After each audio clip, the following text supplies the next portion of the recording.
Students, സുവോളജിയിലെ രണ്ടാമത്തെ chapter ആയിട്ടുള്ള reproductive health എന്ന ചാപ്റ്ററാണ് നമ്മൾ ഡിസ്കസ് ചെയ്തുകൊണ്ടിരിക്കുന്നത്. ഈ ചാപ്റ്ററിലെ ടോപ്പിക്സ് ആയിട്ടുള്ള contraceptive methods, different types of contraceptive methods ആണ് നമ്മൾ കഴിഞ്ഞ ക്ലാസ്സിൽ ചർച്ച ചെയ്തത്. അപ്പോൾ കഴിഞ്ഞ ക്ലാസ്സിൽ നമ്മൾ different types of contraceptive methods ഏതൊക്കെയാണ് എന്നുള്ളത് പറഞ്ഞു. അതിലെ ഏകദേശം രണ്ടെണ്ണം മൂന്നെണ്ണം നമ്മൾ എന്തായി ഡീറ്റെയിൽഡ് ആയിട്ട് നമ്മൾ പഠിച്ചിട്ടുണ്ട്. ഇനി ബാക്കിയുള്ള കോൺട്രാസെപ്റ്റീവ് മെത്തേഡ്സ് ഡീറ്റെയിൽഡ് ആയിട്ട് നമുക്ക് നോക്കാം. നെക്സ്റ്റ് കോൺട്രാസെപ്റ്റീവ് മെത്തേഡാണ് IUDs, അതായത് ഇൻട്രാ യൂട്രൈൻ ഡിവൈസസ്. ഈ ഒരു കോൺട്രാസെപ്റ്റീവ് മെത്തേഡ് ഡോക്ടേഴ്സ് അല്ലെങ്കിൽ എക്സ്പേർട്ടഡ് ആയിട്ടുള്ള നഴ്സസിന്റെ സഹായത്തോട് കൂടിയിട്ട് ചെയ്യുന്നതാണ്. അതായത് ഫീമെയിൽസിൽ ചെയ്യുന്ന ഒരു കോൺട്രാസെപ്റ്റീവ് മെത്തേഡാണ് ഈ ഒരു IUDs എന്ന് പറയുന്നത്. ഇപ്പോൾ അവൈലബിൾ ആയിട്ടുള്ള കോൺട്രാസെപ്റ്റീവ്, അതായത് IUDs കോൺട്രാസെപ്റ്റീവ് ഏതൊക്കെയാണ്? ഒന്നാണ് non medicated. Non medicated IUDs. അതിനുള്ള എക്സാമ്പിൾ ആണ് ലിപ്പസ് ലൂപ്സ്. അപ്പോൾ നോൺ മെഡിക്കേറ്റഡ് IUDsന്റെ എക്സാമ്പിൾ ആണ് ലിപ്പസ് ലൂപ്സ്. എന്താണ് ഈ ലിപ്പസ് ലൂപ്സിന്റെ ഫംഗ്ഷൻ എന്ന് പറയുന്നത്? ഈ ഒരു IUDs എന്ത് ചെയ്യും? ഈ ഒരു ഇൻട്രാ യൂട്രൈൻ ഡിവൈസ് വജൈനയിലേക്ക്, ഫീമെയിലിന്റെ വജൈനയിലേക്ക് ഇൻസേർട്ട് ചെയ്ത് വെക്കുകയാണ് ചെയ്യുന്നത്. ഇനി എന്താണ് ഇതിന്റെ ഫംഗ്ഷൻ? അതായത് ഈ ഒരു ലിപ്പസ് ലൂപ്സിന്റെ ഫംഗ്ഷൻ എന്താണ്? സ്പേം ഈ ഒരു യൂട്രസിലേക്ക് കടക്കുന്ന വഴി എന്ത് ചെയ്യും? ആ ഒരു സ്പേമിനെ എന്ത് ചെയ്യും? ഫാഗോസൈറ്റോസിസ് വഴി നശിപ്പിക്കും. ഈ ലിപ്പസ് ലൂപ്സ് എന്നുള്ളത് എന്ത് ചെയ്യുന്നുണ്ട്? ഈ ഒരു സ്പേം ഫീമെയിലിന്റെ യൂട്രസിലേക്ക് കടക്കുന്ന സ്പേംസിനെ ഫാഗോസൈറ്റോസിസ് വഴി നശിപ്പിക്കുകയാണ് ചെയ്യുന്നത്. അങ്ങനെയാണ് ഈ ഒരു മെത്തേഡ്, അല്ലെങ്കിൽ അങ്ങനെയാണ് ഈ ഒരു ഡിവൈസ് എന്ത് ചെയ്യുന്നത്? ഒരു കോൺട്രാസെപ്റ്റീവ് ആ ഒരു ഡിവൈസ് ആയിട്ട് പ്രവർത്തിക്കുന്നത്.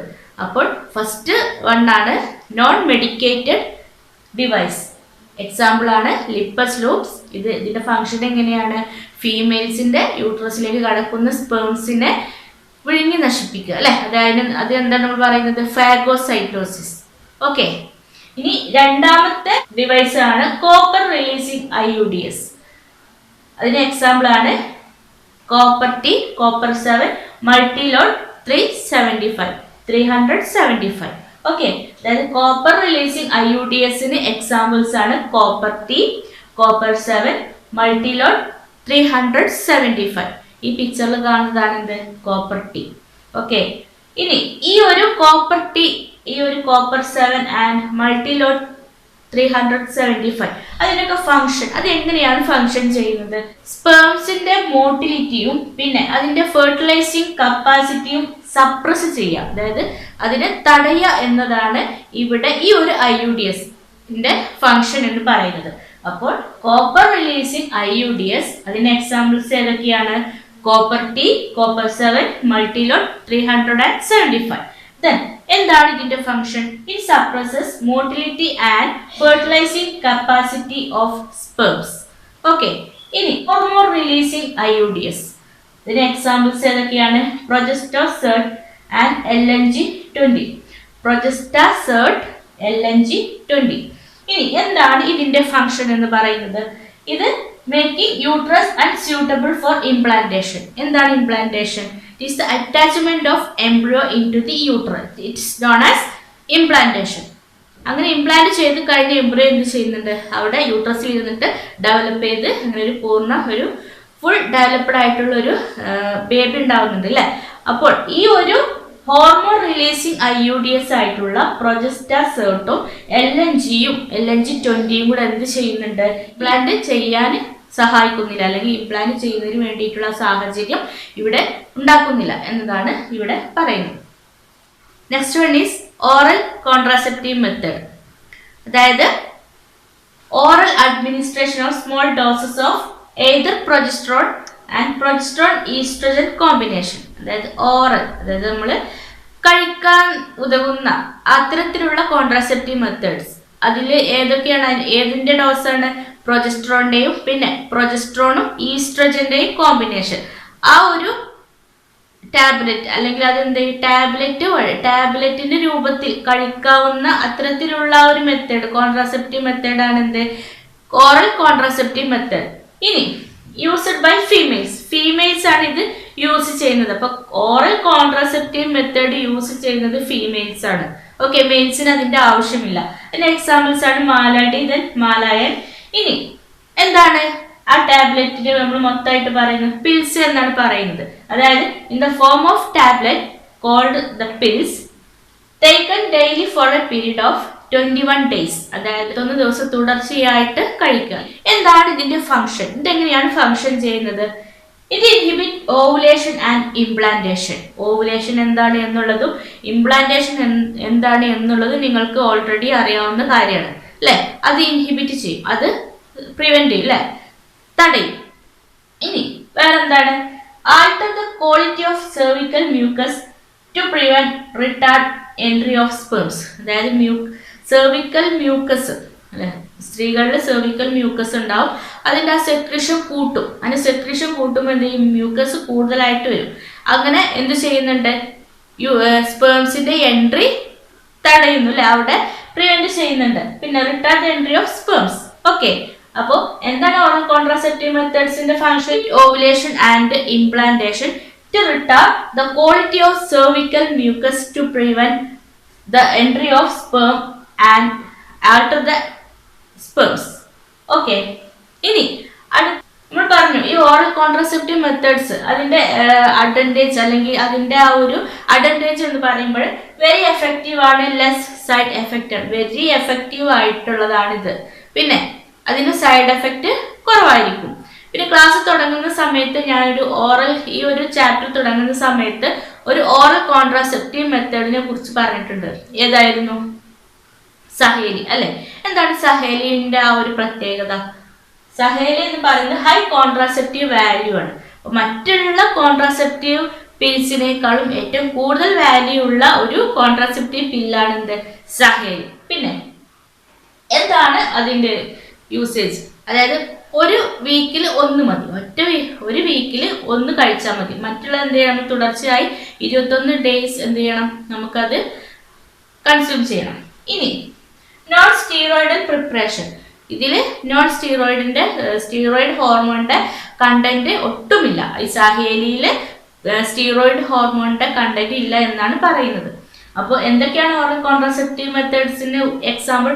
മാലാഡി, മാലായൻ.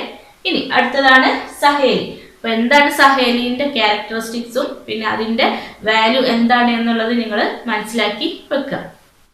നെക്സ്റ്റ് കോൺട്രാസെപ്റ്റീവ് മെത്തേഡ് ആണ് ഇൻജെക്റ്റബിൾ ആൻഡ് ഇംപ്ലാന്റ്സ്. എന്താണ് ഇതിന്റെ ഫംഗ്ഷൻ? അതായത് പ്രൊജസ്റ്റോജൻസും പിന്നെ കോമ്പിനേഷൻ വിത്ത് ഈസ്ട്രജനും. ഒന്നെങ്കിൽ പ്രൊജസ്റ്റോജൻസ് ഒറ്റയ്ക്ക്, അല്ലെങ്കിൽ എന്ത് ചെയ്യും? ഈസ്ട്രജനും പ്രൊജസ്റ്റോജൻസ് അതിന്റെ ആ ഒരു കോമ്പിനേഷൻ ഉള്ളത് ആണ് എന്ത്? അതിന്റെ ആ ഒരു ഇഞ്ചക്ഷൻ അല്ലെ, അതിന്റെ ആ കോമ്പിനേഷനുള്ള ഇഞ്ചക്ഷൻ എടുക്കുക. അതായത് ഫീമെയിൽസിലാണ് ഇത്തരത്തിലുള്ള ഇഞ്ചക്ഷൻ എടുക്കുക. അപ്പൊ ആ ഇഞ്ചക്ഷനിൽ ഏതൊക്കെയാണ് പെടുന്നത്? പ്രൊജസ്റ്റോജൻസും പിന്നെ ഈ പ്രൊജസ്റ്റോജൻസും ഈസ്ട്രജനും കമ്പൈൻ ചെയ്ത് അതിന്റെ കോമ്പിനേഷനുള്ള ആ ഒരു ഇഞ്ചക്ഷൻ എടുക്കുക. ഓക്കെ, അതാണ് ഈ ഒരു കോൺട്രാസെപ്റ്റീവ് മെത്തേഡ് എന്ന് പറയുന്നത്. ഇത് ഫീമെയിൽസിലാണ് ഉപയോഗിക്കുന്നത്. ഇംപ്ലാന്റ് എന്ന് പറയുമ്പോൾ അപ്പർ ആമിന്റെ സ്കിന്നില് എന്ത് ചെയ്യും? അതിന്റെ സ്കിന്നിന്റെ അടിയിൽ എന്ത് ചെയ്യുക? ഇംപ്ലാന്റ് ചെയ്യുക. അത്തരത്തിലുള്ള ഒരു ഇംപ്ലാന്റ് ആണ് ഈ പിക്ചറിൽ കാണുന്നത്.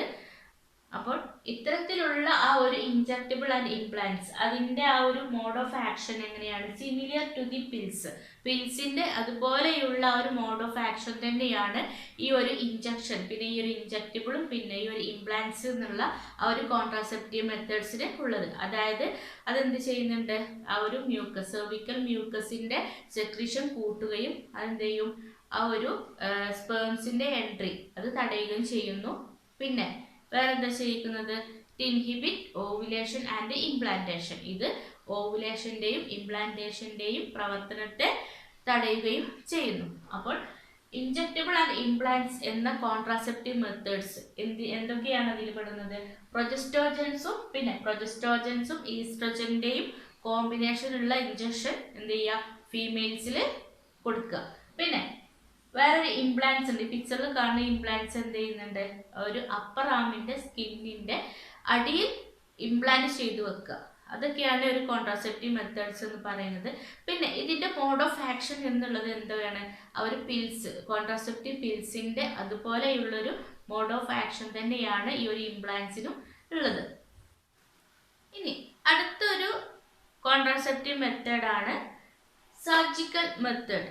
അതായത് മറ്റ് കോൺട്രാസെപ്റ്റീവ് മെത്തേഡ്സിൽ നിന്ന് ഇത് വ്യത്യസ്തമാണ്. എങ്ങനെയെന്ന് വെച്ചാൽ മറ്റു കോൺട്രാസെപ്റ്റീവ് മെത്തേഡ്സ് ഒക്കെ പറയുമ്പോൾ നമുക്ക് എന്നാണോ ഒരു കുട്ടി വേണ്ടത് അല്ലെങ്കിൽ എപ്പോഴാണോ പ്രഗ്നൻ്റ് ആവേണ്ടത്, ഒരു കുട്ടിയെ കൺസീവ് ചെയ്യാൻ ആഗ്രഹം, അപ്പം എന്ത് ചെയ്യാം, നമുക്കതിനെ ഉപേക്ഷിച്ച് ആ ഒരു കോൺട്രാസെപ്റ്റീവ് മെത്തേഡ്സ് അവോയ്ഡ് ചെയ്തിട്ട് എന്ത് ചെയ്യാം, നമുക്ക് പ്രഗ്നൻ്റ് ആവും. ഓക്കെ, പക്ഷെ അതൊരു റിവേഴ്സിബിൾ ആണ്. ഇവിടെ ഇറിവേഴ്സിബിലിറ്റി ആയിട്ടാണ് ഈ ഒരു കോൺട്രാസെപ്റ്റീവ് പറയുന്നത്, അതായത് surgical method. It is also known as sterilisation. Surgical മെത്തേഡ്സിൽ രണ്ട് ടൈപ്പിലുള്ള സർജിക്കൽ മെത്തേഡ്സ് ഉണ്ട്. ഒരു വാസക്ടമി ആൻഡ് ട്യൂബക്ടമി. ഇനി ഇത് മെയിൽസിലും ഫീമെയിൽസിലും ചെയ്യുന്നുണ്ട്. മെയിൽസിൽ ചെയ്യുന്ന ആ ഒരു സർജിക്കൽ മെത്തേഡാണ് എന്ത്, വാസക്ടമി. എന്താണ് വാസക്ടമി എന്ന് പറയുന്നത്? A small part of vas deferens is removed or tied up through small incision. അതായത് ഈ പിക്ചറിൽ കാണുന്നത് പോലെ, ഈ പിക്ചർ എല്ലാവരും ശ്രദ്ധിക്കുക. നമുക്ക് അറിയാം വാസ് ഡിഫറൻസ് എന്ന് പറയുന്നത് എന്താണ്, ഒരു മെയിൽ റിപ്രൊഡക്റ്റീവ് സ്ട്രക്ചറാണ് അല്ലേ. അതിൽ ആ ഒരു small part of vas deferens എന്ത് ചെയ്യുന്നുണ്ട്, കെട്ടിവെക്കുക അല്ലെങ്കിൽ റിമൂവ് ചെയ്യുക എന്നതാണ് ഈ ഒരു വാസക്ടമി എന്ന ആ ഒരു സർജിക്കൽ മെത്തേഡ്സ് കൊണ്ട് ഉദ്ദേശിക്കുന്നത്. മെയിൽസിലാണ് ചെയ്യുന്നത്. ഈ ഒരു സർജിക്കൽ മെത്തേഡ് ചെയ്യുന്നത് മെയിൽസിലാണ്. ഇനി ഫീമെയിൽസിൽ ചെയ്യുന്നതാണ് ട്യൂബക്ടമി. എന്താണ് tubectomy? A small part of Fallopian tube is removed or Tide up. അല്ലേ, ആ പിക്ചറിൽ എല്ലാവരും ശ്രദ്ധിക്കുക. ആ ഒരു ഫലോപ്പിയൻ ട്യൂബ്, എന്താണ് ഫലോപ്പിയൻ ട്യൂബിന്റെ ഫംഗ്ഷൻ എന്ന് പറയുന്നത്? നമുക്കറിയാം, ഓവുലേഷന്റെ സമയത്ത് ഓവർ റിലീസ് ചെയ്തിട്ടുണ്ട്. ഓവറിൽ നിന്നും ഓവർ റിലീസ് ചെയ്ത് ഈ ഒരു ഫലോപ്പിയൻ ട്യൂബിലെത്തുന്നുണ്ട് അല്ലേ. അവിടെ എങ്ങനെയാണ് ഓവം ഫെർട്ടിലൈസ് ചെയ്യുന്നത്? സ്പേം വന്നിട്ടല്ലേ. അപ്പോൾ ആ സ്പേം വരുന്ന വഴി നമ്മൾ അവിടെ ബ്ലോക്ക് ചെയ്യുക അല്ലെങ്കിൽ അവിടെ കട്ട് ചെയ്യുന്നു. സ്പേമിന് കടക്കാനുള്ള ആ വഴി നമ്മൾ ബ്ലോക്ക് ചെയ്തു. ഓക്കെ, അപ്പോൾ ഇങ്ങനെ ഇത്തരത്തിൽ ചെയ്യുന്ന ഒരു സർജിക്കൽ മെത്തേഡാണ്, ഫീമെയിൽസിൽ ചെയ്യുന്ന സർജിക്കൽ മെത്തേഡാണ് എന്ത്, ട്യൂബക്ടമി. ഓക്കെ, അപ്പോൾ മെയിൽസിലും ഫീമെയിൽസിലും ചെയ്യുന്ന ആ ഒരു സർജിക്കൽ മെത്തേഡ് അല്ലെങ്കിൽ ആ ഒരു സ്റ്റെറിലൈസേഷൻ പറയുന്ന ആ ഒരു സ്റ്റെറിലൈസേഷൻ ഏതൊക്കെയാണ്? രണ്ട് തരത്തിലുണ്ട്, വാസക്ടമി, ട്യൂബക്ടമി. പിന്നെ ഇതൊക്കെ എക്സാമിന് ചോദിക്കും.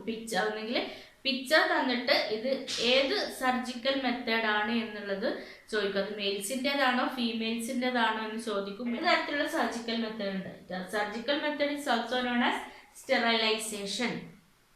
അത് in males it is known as vasectomy. What is vasectomy? A small part of vas deferens is removed or tied up through small incision. Then tubectomy is done in the females. A small part of fallopian tube is removed or tied up. അപ്പോൾ vasectomy എന്താണ് എന്നുള്ളതും tubectomy എന്താണ് എന്നുള്ളതും നമ്മൾ പഠിച്ചു. അവസരങ്ങളിൽ emergency ആയിട്ട് contraceptive methods use ചെയ്യുന്നുണ്ട്. അത് ഏതൊക്കെയാണ്? ഒന്ന് റേപ്പ്, പിന്നെ അൺപ്രൊട്ടക്റ്റഡ് ഇന്റർകോഴ്സ്. അതായത് അൺപ്രൊട്ടക്റ്റഡ് ആയിട്ടുള്ള ഇന്റർകോഴ്സിൻ്റെ ആ ഒരു സമയത്തൊക്കെ പ്രഗ്നൻ്റ് ആവുന്ന ആ ഒരു സന്ദർഭങ്ങളിലൊക്കെ എന്ത് ചെയ്യുന്നുണ്ട്, വിത്തിൻ 72 hours, ആ ഒരു 72 മണിക്കൂറിൻ്റെ ഉള്ളിൽ എന്ത് ചെയ്യണം, പ്രൊജസ്റ്റോജൻ ആൻഡ് ഈസ്ട്രജൻ അടങ്ങിയിട്ടുള്ള ടാബ്ലറ്റ് എന്ത് ചെയ്യുക, കഴിക്കുക. ഓക്കെ, അപ്പോൾ ഒരു എമർജൻസി കോൺട്രാസെപ്റ്റീവ് മെത്തേഡ്സ് യൂസ് ചെയ്യുന്ന സന്ദർഭങ്ങൾ ഏതൊക്കെയാണ്? റേപ്പ്, അൺപ്രൊട്ടക്റ്റഡ് ഇൻ്റർകോഴ്സ് എന്നീ സംഭവങ്ങളൊക്കെ നടന്നു കഴിഞ്ഞാൽ എന്ത് ചെയ്യണം? Within 72 hours emergency contraceptive method use ചെയ്യുക. അതിൽ ഏതൊക്കെ പെടുന്നു? പ്രൊജസ്റ്റോജൻ ആൻഡ് ഈസ്ട്രജൻ ടാബ്ലറ്റ്. നമ്മൾ കോൺട്രാസെപ്റ്റീവ് മെത്തേഡ്സ് ഏതൊക്കെയാണ് നമ്മൾ പഠിച്ചത്? പലതരത്തിലുള്ള കോൺട്രാസെപ്റ്റീവ് മെത്തേഡ്സ് പഠിച്ചു. ഓറൽ കോൺട്രാസെപ്റ്റീവ്, അതായത് പിൽസ്, പിന്നെ ടാബ്ലറ്റ്സ് ഒക്കെ പെടുന്ന കോൺട്രാസെപ്റ്റീവ് മെത്തേഡ്സ് പഠിച്ചു. ഡിവൈസ് ആയിട്ട് വരുന്ന കോൺട്രാസെപ്റ്റീവ് പഠിച്ചു. പിന്നെ സർജിക്കൽ ആയിട്ട് വാസക്ടമി ആൻഡ് ട്യൂബക്ടമി, ഇത്തരത്തിലുള്ള കോൺട്രാസെപ്റ്റീവ് മെത്തേഡ്സ് ഒക്കെ പഠിച്ചു അല്ലേ, അതിൻ്റെ ഫങ്ഷൻസ് അല്ലെങ്കിൽ അതിൻ്റെ മോഡ് ഓഫ് ആക്ഷൻസ് എന്തൊക്കെയാണ് എന്നുള്ളതൊക്കെ നമ്മൾ പഠിച്ചു കഴിഞ്ഞു. ഇനി ഇത്തരത്തിലുള്ള ആ ഒരു കോൺട്രാസെപ്റ്റീവ് യൂസ് ചെയ്യുന്ന സമയത്ത് നമ്മൾ എക്സ്പേർട്ടഡ് ആയിട്ടുള്ള ഡോക്ടേഴ്സ് അല്ലെങ്കിൽ മറ്റ് നഴ്സസ് അവരുടെയൊക്കെ സഹായത്തോട് കൂടി മാത്രമേ നമുക്ക് എന്ത് ചെയ്യാൻ പറ്റുള്ളൂ, ഇത്തരത്തിലുള്ള കോൺട്രാസെപ്റ്റീവ് മെത്തേഡ്സ് യൂസ് ചെയ്യാൻ കഴിയുള്ളൂ.